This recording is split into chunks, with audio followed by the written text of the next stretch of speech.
Congratulations on your win. Thank you, ma'am. How are you feeling? Ecstatic.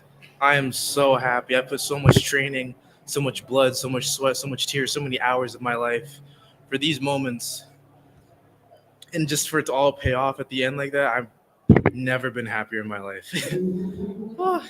Um, it's important to see your fight record. What is it about your fight record that people don't know about you, just based on that? So with my fight record, throughout all of my fights, I've been a drastically different fighter compared to my first one to now. First one, I was with not an MMA school. They taught me traditional Krav Maga, karate, kickboxing, good stuff to have, but not MMA. That's what you need. Then I lost to a grappler that first one. Second one, I got to showcase my newfound grappling skills with Daniel Gracie. It helped me dominate the complete second round of that. Unfortunately, I lost to a wardrobe malfunction where you remember, where I forgot my jock strap and I forgot my cups. I was so nervous about the fight. So you saw in this fight, I was kind of playing it up with the cup for those who remember the crowd. I loved it. I love the crowd. I love all the people's there. But throughout every fight that I go into, I'm going to be a completely different fighter. You're never going to be able to see one of my fights and be like, oh yeah, this is his game plan because I'm switching it up and I'm coming back 3 times better every time. And that's a promise. How was your mindset going into this fight? Anxious. Very anxious. I'm an overthinker, and that's what just comes with the business here. I'm starting to think of, oh, what if this combination goes wrong? What if my takedown doesn't work? What if I get an adrenaline dump mid-fight? All these things in the back of my mind. But what my coaches keep saying and my teammates keep saying is composure. Composure, composure, composure. It's the most important thing. The one that has the most composure is the one that wins the fight. My coach said that like 3 times before this fight, and it worked. Even though I got rocked in the chin or the cheek, breathed, fine, I'm good. Worst things have happened. I'm not dead. Composure, and I was able to get it done. When they raised your hand, what was that feeling? I any I'm so ecstatic right now. I can't even like articulate my sentences. When they raised my hand, I've been dreaming about that moment since I was like 10. I love the fans. I love the crowd. I love the glory, the fame. That's not why I do it, but I love the energy I get from the place. And to have all that energy pointed towards me while they raise my hand, that is a core memory I will remember for life.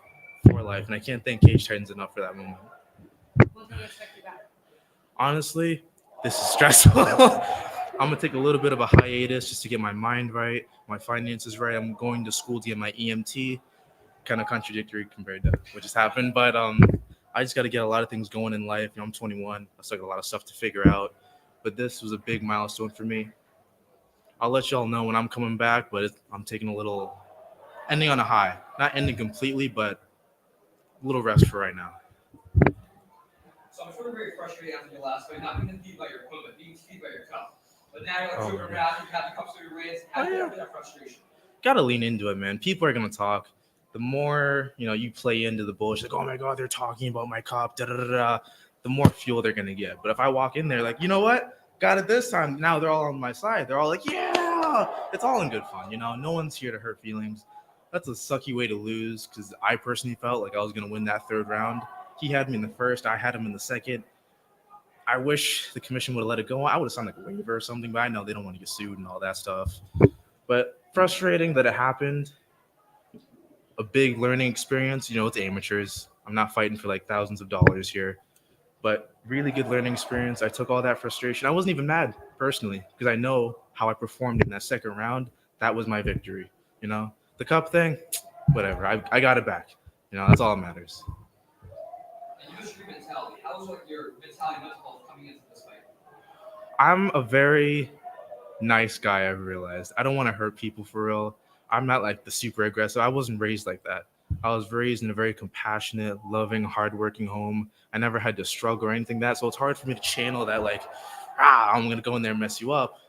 But for this one, I was dead silent. I was barely playing into the crowd like I normally do with the fanfare. But in my mind, I'm going in like, okay, this guy wants to hurt me. I cannot let that happen. I was thinking of the worst things imaginable. Like, oh my God, he said this about my mama. He's coming after my sister. And that locks me in because I don't play about family, And as soon as that bell rang, we were going, I took all that anger and aggression for once in my life and I put it towards someone else and it paid off. So you mentioned you were being EMT, which, as you said, is contradictory being a fighter. So why do you fight? I fight to prove something to myself. I grew up with a lot of self-hatred, a lot of no confidence, a lot of beating myself down for my shortcomings. And I thought if I fought, to me, it would dictate my own self-worth. Okay, I am worth it. I deserve to be here. I've earned this. I've had everything in my life handed to me, but this, I did this myself. I did this. I stood on it. I did the best at it. I want to be the best at it, and I'm going to be the best at it. Nobody can take that away from me. You that's the whole reason why I fight. So I'm around your age, I'm in college. So many people around us just like lack that self-worth that you're talking about. What do you message those people that are trying to find their self-worth in life? To all the people that have that little voice in the back of their head saying, you could have did better, you should have done this, what happened if I would have done, whatever. Stop with the what ifs. Go out there, get your stuff done, and handle business. Whatever what it is you're doing, whether it's an online business or it's something physical, put everything into it. Forget what people are going to say to you. Forget what you're going to say to yourself, because I know that voice is louder than anything you're going to hear in person. Forget it. Bully yourself if you have to do what you need to do, because you don't want to be looking in the future and saying, damn, I could have been this.